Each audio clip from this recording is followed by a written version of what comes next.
जी dear students, आज का हमारा टॉपिक है digestion in the large intestine. अभी तक हमने देखा कि स्मॉल इंटेस्टाइन डाइजेशन कैसी होती है। तो स्मॉल इंटेस्टाइन के तीन पार्ट्स होती हैं, ड्यूडिनम, जेजुनम और ileum. Same is the case with large intestine कि लार्ज इंटेस्टाइन जब स्टार्ट होगी तो उसके भी तीन पार्ट्स होते हैं। First one is the caecum, colon and last one is the rectum. तो सीकम, कोलन और रेक्टम के तीन पार्ट्स होते हैं। होगा क्या कि सबसे पहले जब आपके पास स्मॉल, सपोज कि अगर स्मॉल इंटेस्टाइन है और जब ब्लू फॉर्म में शो की गई, ये हमारे पास क्या लार्ज इंटेस्टाइन है। स्मॉल इंटेस्टाइन का लास्ट पार्ट है इलियम। तो जो ही इलियम के ऊपर मेन एब्जॉर्प्शन टेक प्लेस हो जाती है तो इलियम के बाद स्टार्ट हो जाता है सीकम। अब यहाँ पर स्फिंक्टर मौजूद है जिसका नाम होता है इलियोकोलिक स्फिंक्टर। ये जो आपके पास स्फिंक्टर है, एक सुराख, एक होल है, इसका नाम होता है इलियोकोलिक स्फिंक्टर।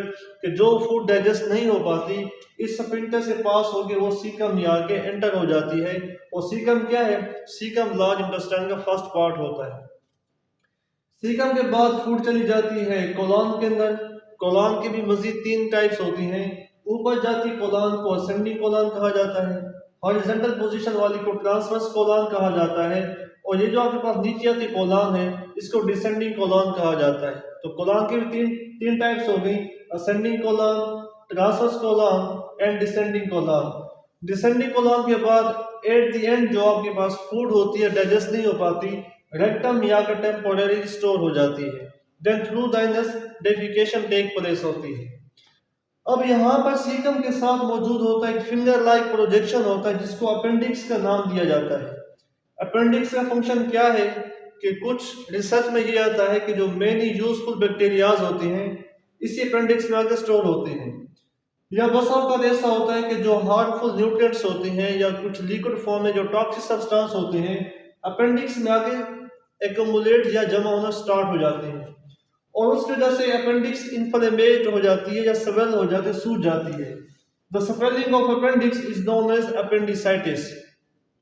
तो इसी वजह से अपेंडिक्स का ऑपरेशन हो रहा होता है कि जो जहाँ पर जो नाव के नीचे अपेंडिक्स होते फिंगर लाइक प्रोजेक्शन होती है वो उसकी स्वेलिंग हो जाने से इंसान को पेन महसूस हो रहा होता है। तो जो जब इसकी सर्जरी की जाती है तो यहाँ से इसको काट दिया जाता है। और इसका खास कोई अहम रोल नहीं है कि अगर ये अपेंडिक्स नहीं होती तो इसका डाइजेस्टिव सिस्टम पे इतना ज्यादा इफेक्ट या रोल नहीं होता। अगर कोई और भी ऑर्गन की सर्जरी हो रही हो तो कुछ डॉक्टर हजरात यहाँ से काट देते हैं कि इसका खास रोल उन्हें फील नहीं हो रहा होता डाइजेस्टिव सिस्टम के अंदर।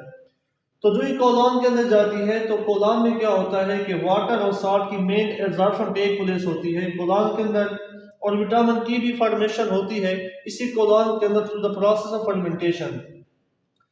फिर जब यहाँ पर वाटर की भी और साल्ट की एब्जॉर्प्शन टेक प्लेस हो जाती है तो उसके बाद जो अनडाइजेस्टेड फूड होती है वो फिशेस की फॉर्म में कम्युलेट हो जाती है रेक्टम के अंदर। फिर रेक्टम से बाहर एनस के थ्रू रिमूव हो जाती है। अब यहाँ पर दो डिजीज जनरेट होती हैं, एक का नाम हमारे पास है डायरिया, एक का नाम है कॉन्स्टिपेशन। डायरिया कहा जाता है पेचस या मोशन का लग जाना, और कॉन्स्टिपेशन कहा जाता है कब्ज का हो जाना।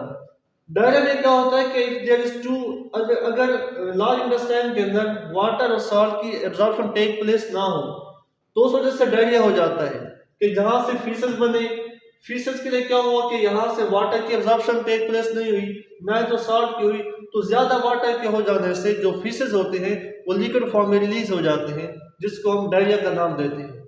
कॉन्स्टिपेशन इसके अपोजिट है, अगर एक्सेसिव एब्जॉर्प्शन टेक प्लेस हो वाटर की इससे कॉन्स्टिपेशन हो जाती है, कब्ज हो जाती है।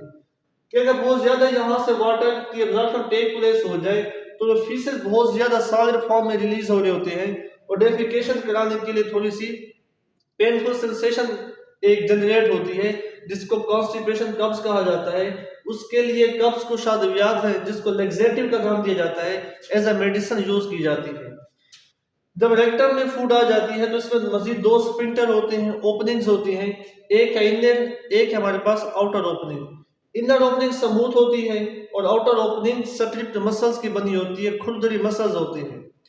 तो जो ही जो अनडाइजेस्टेड फूड फिशेस की फॉर्म में आती है तो इनर जो स्फिंक्टर है वो ओपन हो जाते हैं।